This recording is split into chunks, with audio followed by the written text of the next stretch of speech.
In 2019, he did not allow me to vote. He arrested me and locked me up in a prison in Kano. Adeyanju. Human rights activist and political commentator Adeyanju has revisited his 2019 experience in Kano State, alleging that he was unlawfully arrested and imprisoned during the general elections. Oh, you are an ex-convict self. So they've arrested you before, no wonder.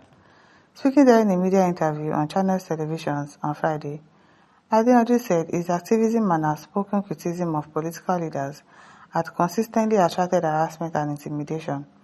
He pointed to the event of 2019 as a defining moment in his struggle for democratic accountability. In 2019, he did not allow me to vote. Who did not allow you to vote? He arrested me and locked me up in a prison in Kano. Adeyanju stated, though he did not mention the individual. Then that was rubbish journalism. And who did not allow you to vote in Kano State? The activist said the episode was orchestrated to silence him and deter his political participation. Adeyanju, who has remained a consistent critic of successive administration, stressed that Nigeria's democracy is still plagued by intolerance to dissent. According to him, his ordeal in Kano reflected a broader culture of political repression where critics are targeted rather than engaged in constructive debate. Who won't debate with you, Deji? He noted that such experiences have not weakened his resolve, but rather strengthened his commitment to holding leaders accountable. They can arrest me, insult me, or try to silence me, but they cannot take away my right to speak the truth, he declared. Deji, let's hear a word. The activist also used the platform to draw a connection between his past audio and his current clash with supporter of the Labour Party presidential candidate in 2023 election. Peter Obi argued that Nigeria's political space had been overtaken by individuals and groups who show little tolerance for alternative views. Adeyanju insisted that his criticism of Obi and the obedient movement were rooted in principle. Which principle do you have, Deji? What principle do you actually have? He says principle, not personal animosity. We have heard you. He accused Obi's camp of adopting the same undemocratic tactics he had experienced in 2019, citing insults, threats, and attempts to suppress opposing voices. Is that not what you two are doing, DG? According to him, Nigerians should learn to separate emotional attachment to political figures from the larger goal of building institutions that safeguard democracy.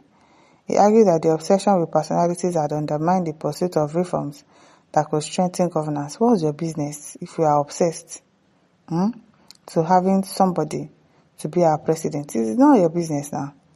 It's because we want to live right. It's because we want things to be better in Nigeria. So if they are obsessed with personalities like Peter Obi, what's your own?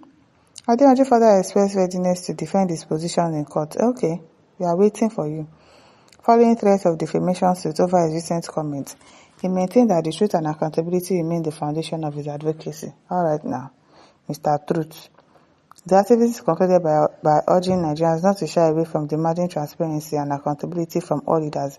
Start with the president now, DG. Start with the president of the country. Start with the Senate president. Start with ministers. Why are you attacking Peter Obi that has not even gotten to the position yet? We should not shy away from demanding transparency, yes. But why are you not starting from the right source? Why are you starting from somebody that has not even gotten to the position yet? Ask for transparency from Tinubu. Ask from Wiki. Ask from Akpabio. Ask from your state governor, DG. Ask accountability and transparency from Usman Ododo. Ask from them. Why are you asking? Why are you attacking Peter Obi? Why always Peter Obi? Say they should demand for transparency and accountability from all leaders, irrespective of party affiliation or popularity, warning that silence in the face of repression only emboldens the powerful. Don't let me insult you this morning, because what's that? If you want to ask for transparency and accountability, start with the president of the country. Leave Peter Obi alone. In fact, Peter Obi should be your last resort. Let him get there first. Because he doesn't owe you any transparency. What transparency does he owe to you? Are you okay? Can you imagine? Even Peter says, Adeyanju, can you please speak on Tifnubu? You're not able to get misappropriation of resources during his tenure in government. I wonder, can you imagine? Evangelist Sonny says, why you are always arrested is because you are not properly trained as a lawyer with wisdom. He doesn't have wisdom. Are you the only one in Nigeria speaking against the bad leadership? You are blackmailing people and not saying the truth. Change your manners of approaching people or issues. Don't mind him. You want to ask for transparency. The people that you're supposed to go and ask, you don't go and ask them. It's Peter B that you're asking. It's Peter B that you're saying he did this, he did that. Every day you talk about Peter B.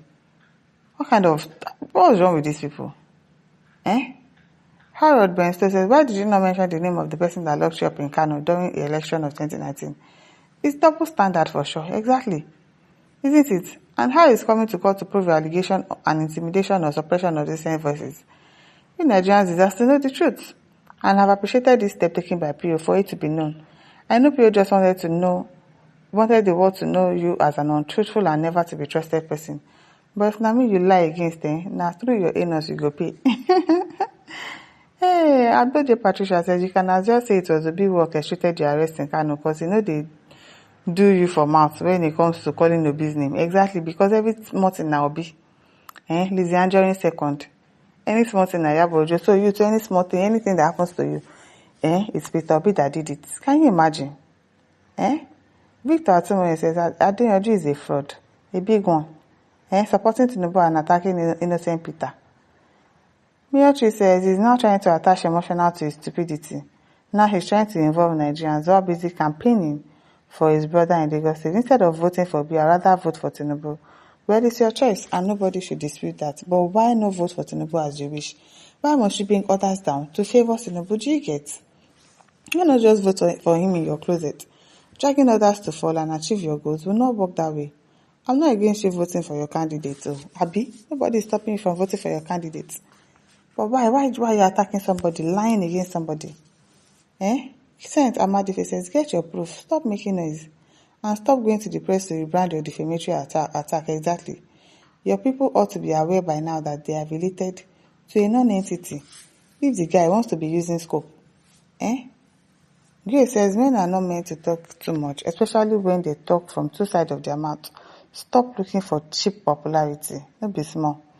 Saint Amadife says, Mr. Deji, you should be in a reformatory by now, if you have any shame left in you. Nonetheless, you only find your voice when it comes to attacking His Excellency Peter B. The only class you was betrayal, not integrity, and Deji is simply playing Renault's old script. Nigerians are wiser now. No amount of blackmail will erase Obi's credibility or the hope that he represents. Tell him more. My listeners, don't forget to like, share, and subscribe. Thank you for listening. See you some other time. Bye.